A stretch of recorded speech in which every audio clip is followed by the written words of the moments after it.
Hey there, welcome to day 1679 of What You Up To Now. Sharon Horne-Ellstrom here, documenting primarily my business journey as I transitioned originally in 2017 from the brick and mortar corporate world of businesses to the online world of business.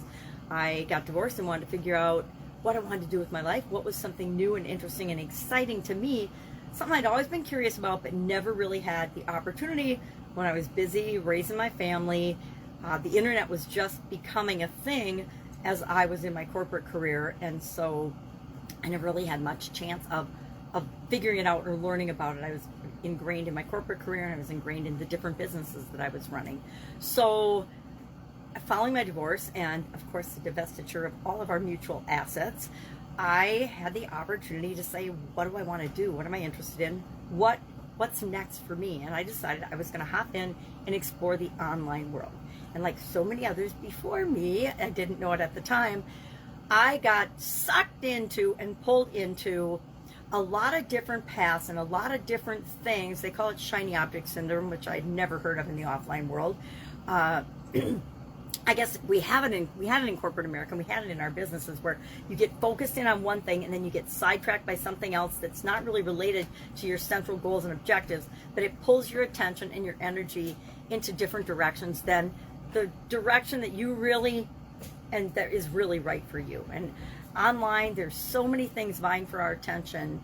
Nowadays, there's so many things vying for our attention. It's easy to get distracted. It's easy to get pulled off of our course of what it is that we want to create in the world. So I fell for the shiny object syndrome, and I went down a couple of different tracks, and then I realized, oh, I'm going down these crazy tracks that are really not what I need to do right now. And a lot of times when we start something new, we're going down learning roads, right? We're learning new skills, new abilities, new things, new tools and things that we don't even need in order to create what it is that we want. It's easy to get sidetracked doing that. I loved going to school and going to college, and so it was hard for me to pick a major. It was hard for me to pick one track and stay on that track to graduate. It took me, quite a few years and 3 degrees before I finally settled in on this is what I really want in order to give me a solid foundation for the life I want to create. So today, for Supersize Your Business, I see I'm scratching myself. Our topic and our idiom to do with confidence, because we're coinciding with this year's annual challenge, was to have confidence in someone or something. And I shared a 5-question quiz to do a little self-analysis to decide how confident is our behavior. And there were just 5 little questions that I asked, and they're characteristics of someone that is very self-confident and has confidence in themselves. And I said, share one thing that builds and gives you confidence as you're building and growing and supersizing your business, so we can learn from one another.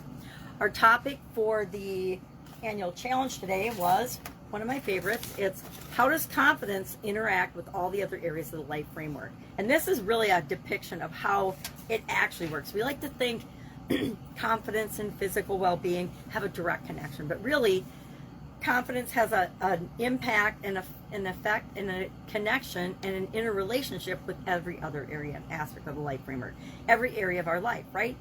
Confidence has a relationship with our physical well-being, our mental well-being, our emotional well-being, our spiritual, our financial, our relationships. If you're more confident, you'll make more money generally. If you're more confident, you have better relationships. If you're more confident, you make better choices for your physical, mental, emotional, and spiritual health. If you're more confident, you communicate more effectively and more directly and more clearly with other people. So it impacts every area and aspect of our life. So that's what we're talking about today. And we're looking for, as we go about our day-to-day, what is showing up? What comes to mind when I think about my physical well-being and confidence? What comes to mind when I think about my spiritual well-being and confidence, or my communication and confidence, etc. And we're just taking notes of that and then sharing one thing in the comments below today. So it's a Monday, another awesome Monday. If I can help you in any way, ask. Otherwise, I've got a very full week, busy schedule, but I can always make 5 minutes for you. Just ask. pajamagrandma@gmail.com via Voxer or direct message me. All right, have a great day.